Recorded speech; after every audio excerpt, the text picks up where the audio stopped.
এই যে একটা জীবনে একটা কঠিন সময় আমি পার করেছি ভাইয়া, টাকা পয়সা সবই ছিল কিন্তু ওখানে কোনো ভালোবাসা ছিল না। मेरा जिंदगी है तू, मेरा प्यार है तू। 2007-এ হচ্ছে আমার বিয়ে হয়। আর আমার যার সাথে বিয়ে হয় তার বয়স ছিল তখন অ্যারাউন্ড 50-এর কাছাকাছি। তার সাথে হচ্ছে আমার 2007-এ সংসার জীবন শুরু। তার কোনো কিছুর অভাব ছিলেন না। বাংলাদেশে যদি 10 জন শিল্পপতি থাকে তার মধ্যে একজন ছিলেন তিনি। তো তিনি আমাকে কখনো অর্থ সম্পদ গাড়ি বাড়ির কখনোই অভাব দেন নাই। সে আমাকে আমার জন্য ম্যানেজার রাখছে, গাড়ি রাখছে, ড্রাইভার রেখেছে, ফ্ল্যাট দিয়েছে। তো তারপর হচ্ছে আমার বড় বেবি কনসেপ্ট করে, তখন দেখা গেছে বাসার সার্ভেন্ট আর আমি বাসায় ম্যাক্সিমাম টাইমই কখনোই ভাই সবাই দিত না। 7 দিন পরে একদিন বাসায় আসতো। তো ভাই এরকম তো সবসময় যেতে লাগলো। এর মধ্যে আমার বড় বেবি ডেলিভারি টাইম চলে এসেছে। তো ওই টাইমটাতে রাতে আমার একটু একটু করে ব্যথা শুরু হলো। ওনাকে ফোন দিচ্ছি, ওনাকে আর ফোনে পাচ্ছি না। তো এখন ও কি করবে না করবে, এখন এদিকে আমার মাকে ফোন দিচ্ছে, মা হচ্ছে গোপালগঞ্জ রয়েছে, ম্যানেজারকে ফোন দিচ্ছে, সে ফোন রিসিভ করছে না। মানে তখন ভাইয়া রাতের 2:30-3টা বাজে। তখন প্রচুর পরিমাণে পেইন উঠেছে আমার, মানে হসপিটালে যেতে হবে কারণ অলরেডি তো পার হয়ে গেছে। একটা ভাবি ছিল, তখন ওই ভাবিকে আমি কল দিচ্ছি, আমাকে ক্লিনিকে নিয়ে যায়। নিয়ে যাওয়ার পরে ভাইয়া সকালে 7:30টার দিকে হচ্ছে আমার সিজার হয়। তো এই যে একটা জীবনে একটা কঠিন সময় আমি পার করেছি ভাইয়া, টাকা পয়সা সবই ছিল কিন্তু ওখানে কোনো ভালোবাসা ছিল না। তো আমার মেয়ে ওখানে ডেলিভারি হলো, এর মধ্যে ওনার ফোন বন্ধ, ওনাকে আমরা খুঁজে পাচ্ছি না। আমিও তো প্রচুর রাগে, আমার বাচ্চা হলো, উনি আসলো না। এভাবে করে আমাদের 2009-10 কেটে যায়। তারপরে ভাইয়া আমার হঠাৎ করে মনে হইলো যে না, এভাবে তো কোনো জীবন যেতে পারে না। যেহেতু যেহেতু আমি কোনো কিছুই পাচ্ছি না এখানে, টাকা পয়সা সবকিছু আছে কিন্তু ভালোবাসা পাচ্ছি না। পাশের বাসায় যখন আমি জানালাটা খুলে দেখি যে তারা ফ্যামিলি সহ সবাই মিলে একসাথে খাচ্ছে, আর তখন আমি রাতে খাবারটা টেবিলে নিয়ে বসে আছি। আমার বাচ্চা তার বাবার জন্য ওয়েট করছে, কখন বাবা আসবে, কখন বাবা আসবে। হ্যাঁ, কিন্তু বাবার তো খবর নেই। বাবা তো 7 দিন একদিনও আমাদের খবর নেয় না। শুধু ম্যানেজারকে পাঠায় কখন কি লাগবে না লাগবে, টাকা পয়সা কি লাগবে না লাগবে। আদারওয়াইজ আমাদের খোঁজ খবর তেমন ভাবে উনি নিতেন না। উনি মনে করতেন যে টাকা দিয়ে পৃথিবীর সুখ বা সর্বকিছু কেনা যায়। আমার সাথে যারা আমার ফ্রেন্ড সার্কেল আছে, বান্ধবীরা আছে, সবাই, ইভেন ভাই আর একটা কথা বলি, উনি আমার একটা মেয়ে ফ্রেন্ডের সাথেও মিশতে দিত না। মানে কোনো মেয়ে ফ্রেন্ড আসতে পারবে না, কোনো মেয়ে ফ্রেন্ড আমার বাসায় আসতে পারবে না, কথা বলতে পারবো না, তাদের বাসায় আমি যেতে পারবো না। মানে আমাকে একটা বন্দি করে রাখা হয়েছিল। তো এটা আমাকে খুবই কষ্ট দিত। প্রচুর কান্নাকাটি করতাম ভাইয়া, প্রচুর প্রচুর। তো ওই টাইমে আমার কাছে সব অন্ধকারই মনে হতো। তারপরে তাকে আমি বললাম যে ঠিক আছে, তুমি যেহেতু আমাকে সময় দিতে পারো না, তাহলে আমাকে একটা বিজনেস করে দাও। আমি সে বিজনেসে নিজেকে আটকায় রাখি, তুমি তোমার মতো করে থাকো। তখন সে ভালো একটা অ্যামাউন্টের টাকা খরচ করে আমাকে গুলশান একটা পার্লার দিয়ে দেয়। তো ওই পার্লারটা আমি পরিচালনা করি। হঠাৎ করে আমার মনে হলো যে এখন তো আমি টাকা আর্ন করতে পারছি, এখন আমি লাখ লাখ টাকা ইনকাম করতে পারছি, এখন ওনাকে আমার লাগবে না। এই যে দেখেন ভাইয়া, আমার চেঞ্জিংটা কখন থেকে এসেছে। সেও চেয়েছিল যে তার জীবন থেকে আমাকে সরিয়ে দেওয়ার জন্য, সেও চাইছে যে কোনোভাবে তার জীবন থেকে আমি সরে যাই। তখন সে কি করলো, আমি যেহেতু তার টাকার অভাব নেই, সে আমাকে একটা ব্যবসায় নামাই দিছে। তো ব্যবসা যখন আমি করতে শুরু করলাম, তখন হচ্ছে আমি ওকে আস্তে আস্তে নিজে থেকেই হলো যে ঠিক আছে, ও আমাকে সময় দেয় না, তো আমি ওর কাছ থেকে সরে যাব, এখন তো আমি টাকা আর্ন করতে পারছি। এই যখন ও চলে গেল আমার জীবন থেকে, তখন আমি আমার একটা উড়াধুরা জীবন শুরু হয়ে গেল। তখন বান্ধবীরা কি করতো, ওরা আমাকে সবসময় নেগেটিভ দিকে ডাইভার্ট করতো। টাকা আছে তোর, চল, টাকা আছে, চল চল, ওইখানে যাই এখানে যাই, টাকা খরচ করি, খাই দেয়, কোনো কিছুর অভাব নেই, চল তোর গাড়ি আছে, তোর টাকা আছে, তোর সবকিছু আছে, চল যাই, এটা যাই, ওখানে যাই, ওখানে যাই। তখন আমি আমার একটা উশৃঙ্খল জীবন যাপনে চলে গেছি ভাইয়া। হ্যাঁ, একদম টোটালি রাত 12টা-1টার সময় কাজ শেষ করে বাসায় ঢুকতাম, এটা সেটা। হ্যাঁ, যে দেখতাম মেয়েটা ঘুমাই গেছে, সকালে মেয়েটা গভর্নেন্স ছিল, সে স্কুলে নিয়ে যেত। আমার টোটালি জীবনটা ঘুরে গেছিল ভাইয়া। টোটাল জীবনটাই আমার উড়াধুরা জীবন। টাকা আসতো, খরচ করতাম। তারপরে এর মধ্যে হচ্ছে এখন আমার মনে হচ্ছে যে না, আমাকে তো এখান থেকে, এটা তো আমার জীবন না। ওরা সবার সংসার আছে, আমার তো সংসার নেই, আমার তো কেউ নেই। এখন আমি একটু একটু করে বুঝতেছি যে আমার তো এই মুহূর্তে কেউ নেই। এই যে যে রাতে বাসায় ফিরছি, এটা সেটা করছি, এটা কোনো জীবন না, আমাকে এখান থেকে একটু মুভ অন করতে হবে, এটা আমার মনে হলো। তো তখন হচ্ছে উনি একটা ফেসবুকে ছবি পোস্ট করে। উনি আমার ফেসবুকে প্রায় অনেকদিন যাবত ফ্রেন্ড লিস্টে ছিল, বাট আমাদের কখনো হাই হ্যালো হয়নি। তো উনি হচ্ছে আপনার একটা ছবি পোস্ট করে বলতেছে, আমাকে কেমন লাগছে বলেন তো দেখি। তখন আমি এবার লিখছি, আপনি নিজেকে আপনি ভাবতেছেন আপনার সেলফিটা কেমন হয়েছে, এরকম লাইক কিছু একটা আমি ওকে বলেছি, কমেন্ট লিখেছি। তখন ও হচ্ছে কি আমাকে একটা ইনবক্সে গিয়ে একটা কি যেন একটা মানে হাবা এরকম একটা রিয়েক্ট দিয়েছে। তো ওখান থেকে ওর সাথে আমার পরিচয় হইলো। তখন আমরা ওই দিন থেকেই আমরা হচ্ছে ফেসবুকের মধ্যে হচ্ছে আমরা কথাবার্তা। তো আমি আমার জীবন সম্পর্কে বললাম, ও ওর জীবন সম্পর্কে বললো, তখন ওকে ফাইন। তো বলতেছে না, এইভাবে এইটা কোনো রিলেশনশিপ না, আমরা যদি কোনো রিলেশনশিপে যাই তাহলে সেটা হচ্ছে বিয়ের পরে যাব। তারপরে ও বললো যে আমার দিকে কোনো সমস্যা নেই, আমিও বললাম আমার দিকে কোনো সমস্যা নেই। তো ওর মাকে জানাইছে, আমি আমার ফ্যামিলিকে জানাইছি, তারা একটু মত না, কে দান্দা দেয়, ওর ইনকাম করে আমিও ইনকাম করি, দুইজন ইনকাম করতেছে, দুইজনই বিন্দাস, কাকে গোনার সময় নেই। ওই সেই পারুল অবলা পারুল নেই যে ঘরে কোনায় বসে শুধু কানবে আর জামাইয়ের জন্য রান্না করে বসে থাকবে। আমি তো সেই পারুলটা এখন নাই। তো তখন আমরা সিদ্ধান্ত নিলাম ওকে আমরা বিয়ে করে ফেলবো। তো ওকে আমি একটা ছবি দিলাম, আমাদের একটা বাসর ঘরের ছবি দিলাম, যে হচ্ছে আমাদের বাসর ঘরটা এমন হইতে হবে। ওকে। তো আমরা বললাম তো আমরা একটা জায়গায় সিলেটে গিয়ে আমরা বিয়ে করব, আমার একটা ইচ্ছা, ওখানে গিয়ে বিয়ে করব। তখন ও বললো আচ্ছা ঠিক আছে। তো আমরা সবকিছু এভাবে করে সেট আপ করলাম, আমরা সিলেটে গেলাম, দ্বিতীয় দেখাতে আমাদের বিয়ে।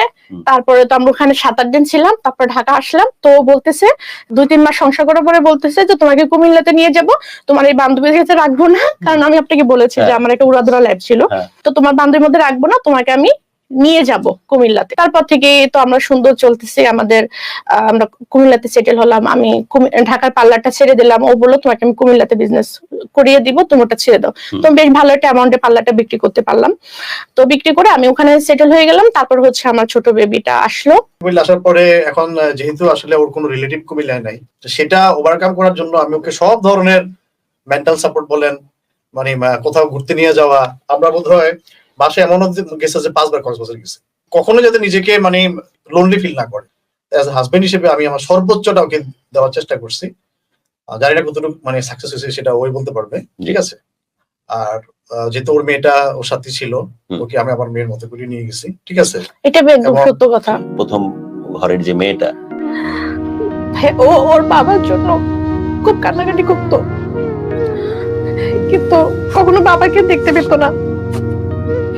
বাবাকে যিনি সব বোঝে নাই ভাইয়া, ঠিক ঠিক তখনই ও ফেরেশতার মতো আমাদের জীবনে আসছে। আমি বুঝাতে পারবো না। ও আমার বাচ্চাকে ও নিজে আদর করে ওকে ঘুম পাড়ায় দিত, ও অন্য বিছানায় ঘুমাতে পারতো না আমাকে ছাড়া। আমরা ওকে মাঝখানে দিয়ে ও এক সাইডে আমি এক সাইডে ঘুমাইতাম, ওকে খুব আদর করে গল্প শুনিয়ে ঘুম পাড়াতো। এখন পর্যন্ত আমার মেয়ের পক্ষে যে 16 বছর না, 16 বছর ভাইয়া, 16 বছরের মধ্যে কোনোদিনও আমার কাছে কিছু চায় না। বাবা কিছু হলে বাবা বাবা এটা লাগবে, বাবা ওটা লাগবে, আর সে তার নিজের বাবার কথা একবারের জন্য ভাইয়া মনে করে না। তো ও ওকে এত ভালোবাসা দিয়েছে, তখন ওর মানে নিজের বাবাকে ভুলে গেছে। ওকে তার নাম দিল, ওর সবকিছুতে তার নাম, সবকিছুতে স্কুলে সব জায়গায় ভালো একটা স্কুলে পড়ছে। এর মধ্যে ভাই এখন হচ্ছে আমাদের জীবনের, আমার জীবনের এবং আমার হাজবেন্ডের জীবনের সেরা একটা কালো অধ্যায় এখন আমি আপনাদেরকে বলতে যাচ্ছি। যখন কর্মজীবন শুরু করেছি, যাদের জন্য অনেক কষ্ট করেছি, যাদের পিছনে অনেক সময় দিয়েছি, অনেক শ্রম দিয়েছি, ঠিক আছে, শত শত কোটি টাকা বিজনেস দিয়েছি, ওরা আমার সাথে মানে একটা গাদ্দারি করছে, আমাকে মানে বিভিন্ন ভাবে জড়াইয়া আক্রোশবশত একটা মামলা দিয়েছে। আমার বুটিক্স এর বিজনেস আছে, তো আমি ওখানে যাবো হচ্ছে বুটিক্স এর প্রোডাক্ট আনার জন্য। তো আমি তো ভাই লাইভ করি, আমি তো লাইভে বলছি যে আমি ইন্ডিয়া যাবো তোমাদের জন্য প্রোডাক্ট আনবো। তা আমার হাজবেন্ড যদি পালিয়ে যেত তাহলে নিশ্চয়ই আমি লাইভে এসে বলতাম না। তো নর্মালি তখন তার ওইটাকে টার্গেট করে আমার লাইভটাকে ফলো করতো। তো ভাই আমরা হচ্ছে ইন্ডিয়ার উদ্দেশ্যে রওনা দিলাম। তো ওখান থেকেই হচ্ছে ওকে আপনার ইমিগ্রেশন থেকে বর্ডার থেকে ওকে হচ্ছে অ্যারেস্ট করলো। তো এই যে আমাদের জীবনে একটা কালো অধ্যায়। এতদিন আমরা অনেক ভালো ছিলাম, সুন্দর মতো জীবন যাপন করছিলাম। তো ওখানে যাওয়ার পর অ্যারেস্ট হয়ে যায়। তারপর তো হয়ে গেল, তারপরে হচ্ছে ওকে তো আবার ব্যাকে থানায় নিয়ে আসলাম আমাদের কুমিল্লাতে। তো আমরা ওখান থেকে ইন্ডিয়া যাওয়া হইলো না, চলে আসলাম। ভাইয়া একটা মেয়ে মানুষের ফাইট দেওয়া যে কি একটা কঠিন ব্যাপার ছিল আমার জন্য, এইটা একমাত্র আমি বোঝাইতে পারবো না ওই সময় যে আমার উপর কি যাচ্ছিল, কারণ এরকম সিচুয়েশন কখনো ফেস করি নাই। সারা রাত ওই জেলখানার মধ্যেই ওকে রাখলো। আমরা সারা রাত ভাইয়া ওই বাইরে ওয়েট করছি, কি করব না করব, কোথায় যাব, কেমনে কি হুট করে হয়ে গেছে, প্রচুর হ্যারাস হয়েছে ভাইয়া।